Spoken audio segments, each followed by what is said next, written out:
Okay, what we have here is a failure to communicate. Alright, the silicone bike's done. I did do a pre-fire up, and this is something important for you young fellers.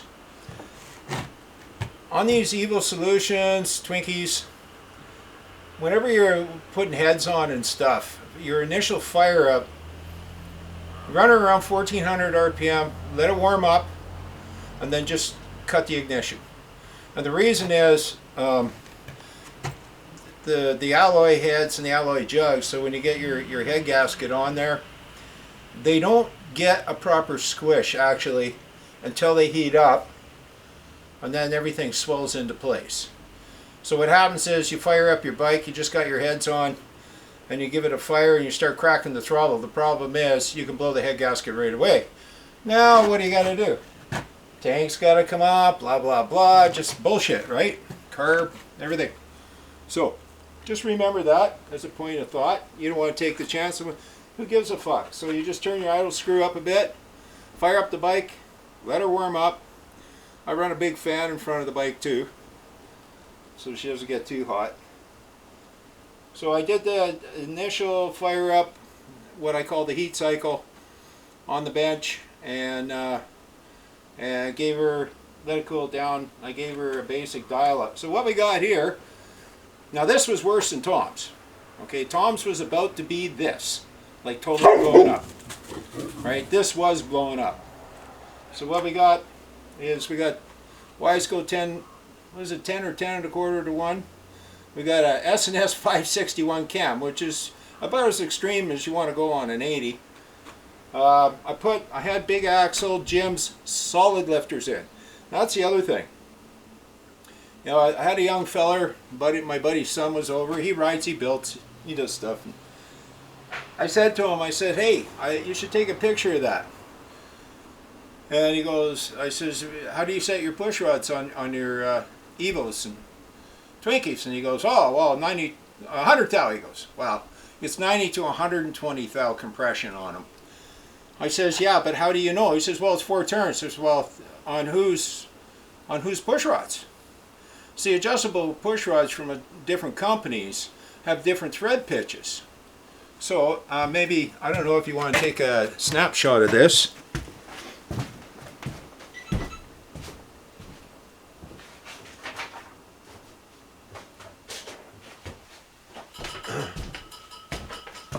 Or not, but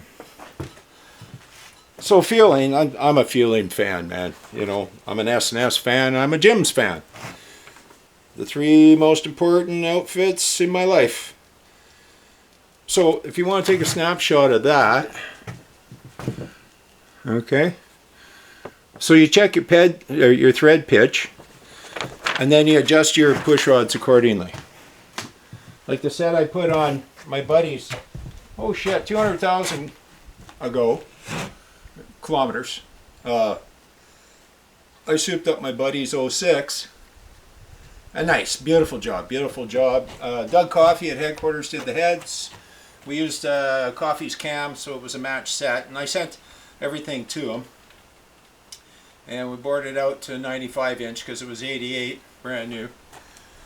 So he put about 60,000. So I put solid drive cams in there. I put the fueling oil pump and cam plate in there. Yeah, no. So that was. So he's probably got about 260,000 kilometers on the bike now. But his push rods, which were fueling, it was, geez, don't quote me on this, but it was 2.8 turns to get my 100 thou. So it's 90 to 110. So you got that variance in there of squish that you put on there. But this is a Jim's solid. So you set these like old school shovel solids. No fooling around. I seen a guy, he was supposed to be a mechanic, and I seen a guy destroy a beautiful set of headquarters heads and stuff. It was a project I was working on, and buddy ran short of cash or whatever, you know, women and coke and all that shit. So I was moving. Anyways, so I had asked this guy, I said, can you finish this off for me? And pretty much everything was done. I was just waiting for a few bucks for the final, and he never, you see, you got to give about 15 minutes per tappet assembly for leak down. Okay? And if 15 minutes isn't long enough, you give it longer to make sure that it's not leak down. Because, so this guy, he adjusted them, he probably went his 4 turns, and then he kissed all the fucking valves together in these beautiful set of heads that Doug Coffey had done for me. Whatever. Don't be one of those guys. Right? And then of course, you know, everybody starts blaming me. Fuck up. Sorry. I ain't gonna go there. So this is her with the base. We got a basic dial up on her now.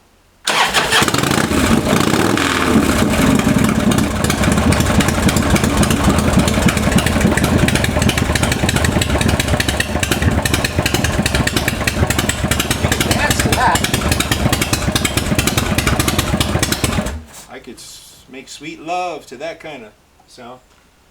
So now that we got these new pistons in, you want to keep your RPMs between 25 and 3500 RPM. Whatever you don't do is you don't lug it when you got new pistons. So you're coming up a bit of a rise, you know, you're grooving on your chug, but the problem is if you chug that thing, you will rip the piston skirts. You'll just score the shit out of them. Don't do that. Don't be one of those guys. And if you get too high in RPM before they're broken in, you end up glazing the barrels. So you don't want to get it too hot. You don't want to go too high in RPMs, even though it feels real good. And you don't want to lug it. Definitely you don't want to lug it. All right. So yeah, that's the sillycone. Our sillycone bike. No more sillycone. All right. Have a great one.